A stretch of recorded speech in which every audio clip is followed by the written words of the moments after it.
Welcome to Geometry Zone. Today I want to discuss important application on circle.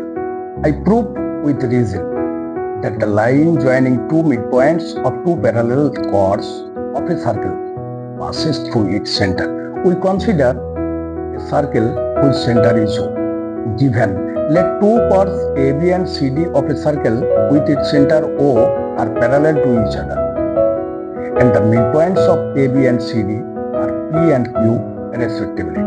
To prove PQ passes through construction, OP and OQ are joined, and through O the line segment MN is drawn parallel to AB and CD. Proof. P is the midpoint of the chord AB. Therefore, OP is perpendicular on AB. Again, AB parallel to MN. So, OP is perpendicular on MN. Similarly, OQ perpendicular on CD because Q is the midpoint of CD. Therefore, OQ is perpendicular on MN since MN parallel to CD.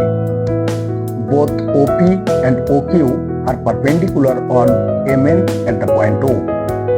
Since only one perpendicular can be drawn on a straight line at a point, so P, O and Q are collinear. Therefore, PQ passes through the center of the circle. Hence the theorem proved. Thank you. Visit again.